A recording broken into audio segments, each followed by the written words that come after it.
Hello and welcome to my channel. I'm Mikhail Peters. I started not really doing these English videos because I felt like people weren't really watching them, aside from maybe the Russian people who are trying to learn English or the few Finnish followers that I have. And like I've kind of been saying on my Russian side, it's just there's been a lot of honestly, drama going on at home, and I don't like it and I don't appreciate it, and maybe it's partially my fault. I'm not going to pretend it's not.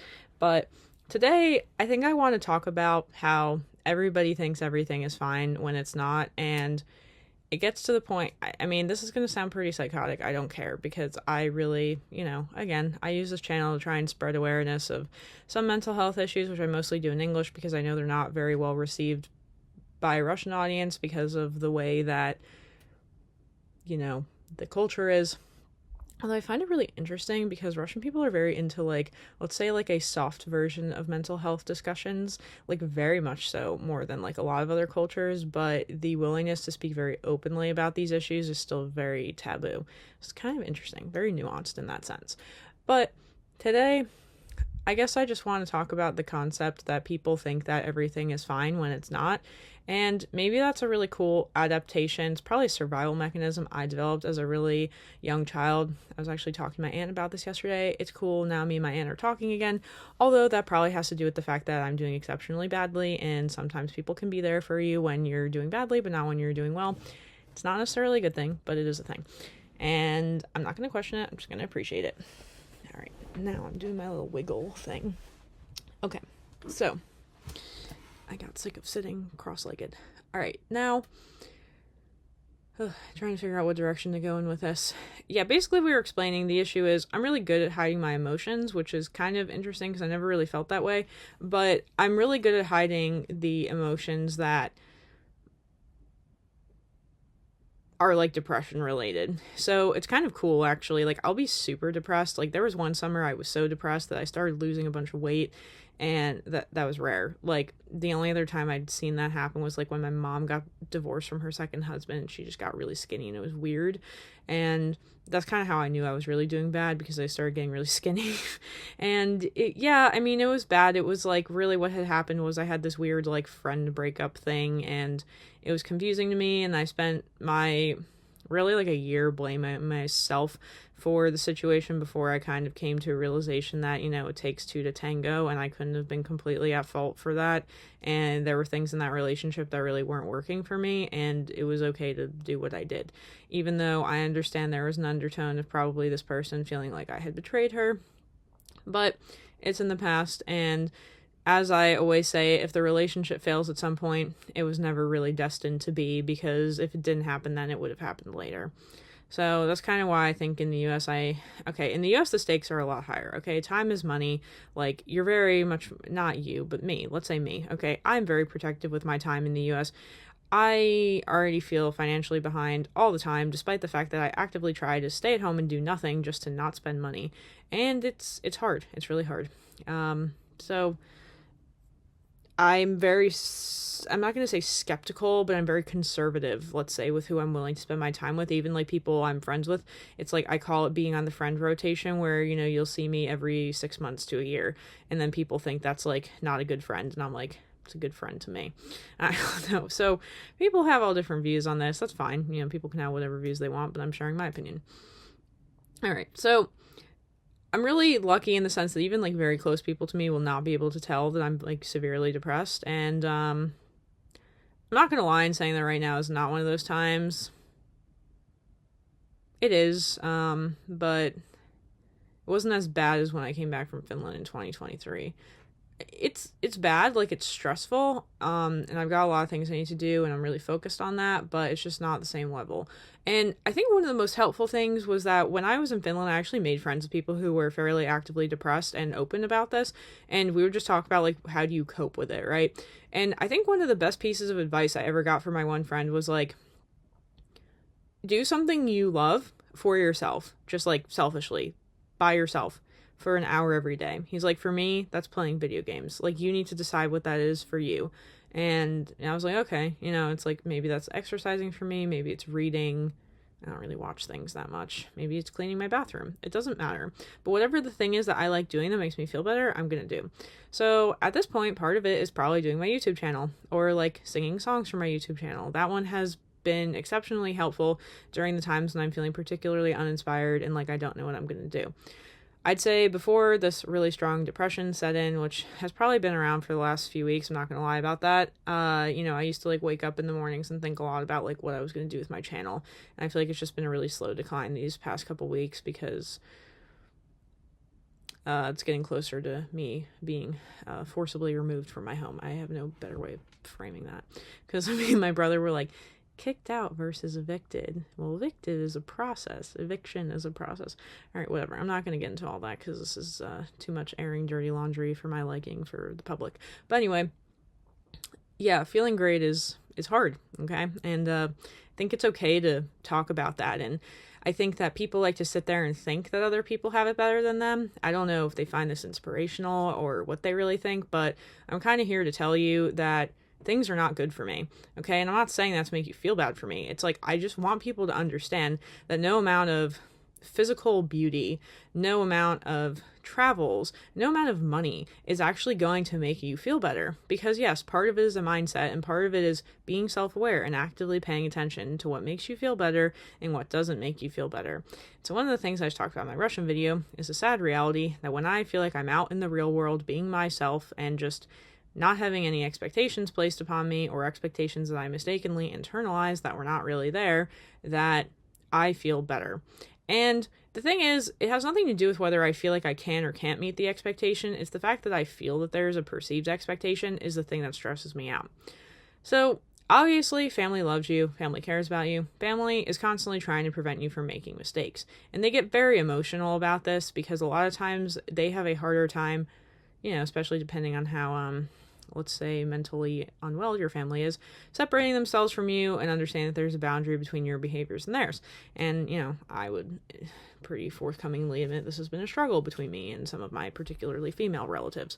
So a lot of this has to do with, like, because I just talked about marriage on the other one.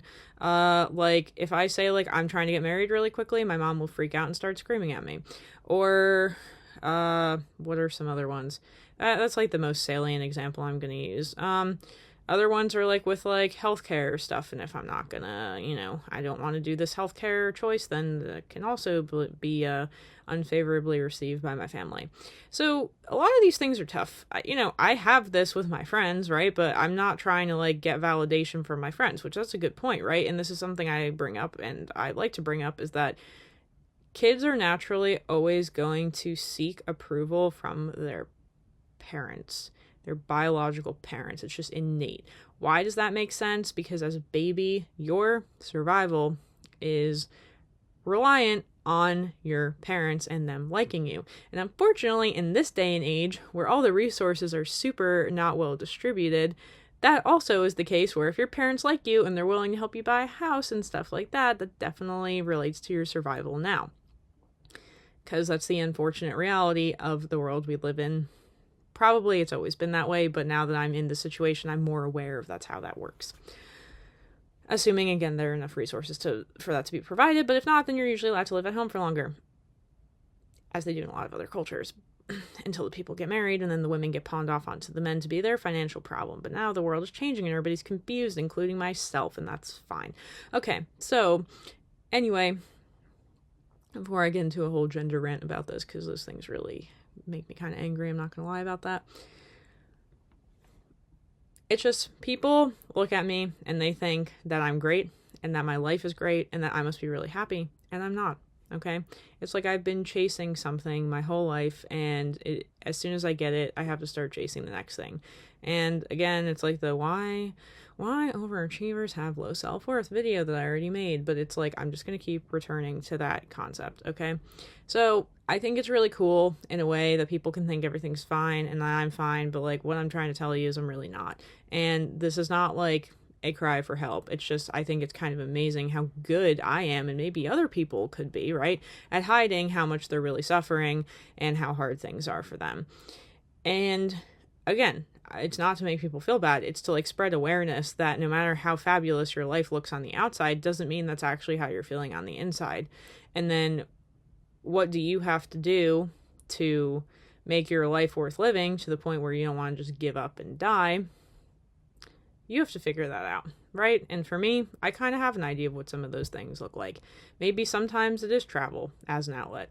A lot of times it's been education. It's been doing research. That's why I'm in a PhD program. It's been doing things that I can focus on. You know, like I have a job where I don't have to talk to people very much. Things that I can focus on that get me into this flow state that make me feel better.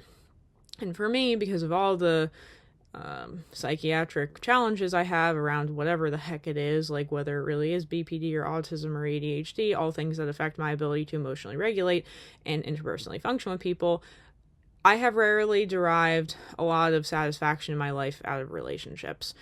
If the relationships are, far enough away, like, and I'm going to say that in both a logistical sense and in an emotional sense and in a time lapse sense, then I feel safe. But a lot of times when I've had closer relationships, I've not felt safe. I felt not even just vulnerable, which I feel like to some extent is good, but I feel like I've been hurt very badly, right? And again, I'm not speaking to romantic relationships necessarily. I'm speaking to friendships. I'm speaking to family relationships. And that's been something that's been really challenging for me to navigate. And even being in these kinds of relationship things with other neurodivergent people or, mentally ill people doesn't always even necessarily make it easier. Sometimes it just makes it harder because you kind of have this hope that you're finally with somebody who understands you. And then you realize that the level of closeness is not sustainable, and it kind of is depressing. I mean, I feel very fortunate and lucky that at this point I still have two of my lifelong best friends that I'm very close to. The one I don't talk to anymore, and honestly, that was probably my choice just as much as it was her choice. And I used to have a really hard time letting these things go, and I'm at a point where I don't care anymore, because I keep saying it's like, you don't lose people, you return them. So whatever it is to make yourself feel good is what you have to do. And that's all I guess I really have to say for today, is that just because things may look fine doesn't mean they are. And as much as I understand things may not feel fine for me right now, they will pass and they will get better. And that's what I'd like to encourage everybody to think about whenever they're feeling down. So yeah, I just want to expose that reality. It's why people like my channel. I mean, the Russian side, at least, they're like, Michaela is so genuine, and there aren't very many people like her. And it's true. I understand that's why people like me, okay? But there are also reasons why people don't like me, and I accept that too and try to work on that. But sometimes it's hard, and then I just want to spend time alone because I have no energy for that nonsense.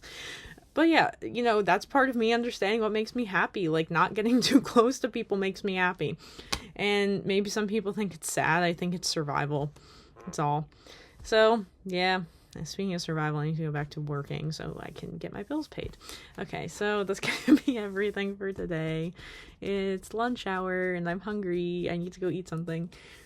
But, yeah, so that's it. Just because everything looks fine doesn't mean it is. All that glitters is not gold.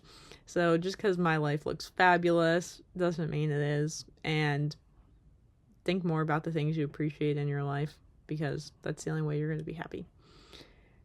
And happiness is elusive and kind of not worth chasing, because you can't be happy all the time anyway. You can be content. You can't be happy. It's not how it works. Alright, until my next video, whenever that is. As I've been saying, I've been not in the best mood, so this is a struggle, but still trying to show up. Just like we all do. Until my next video, whenever that is. Thank you, and bye.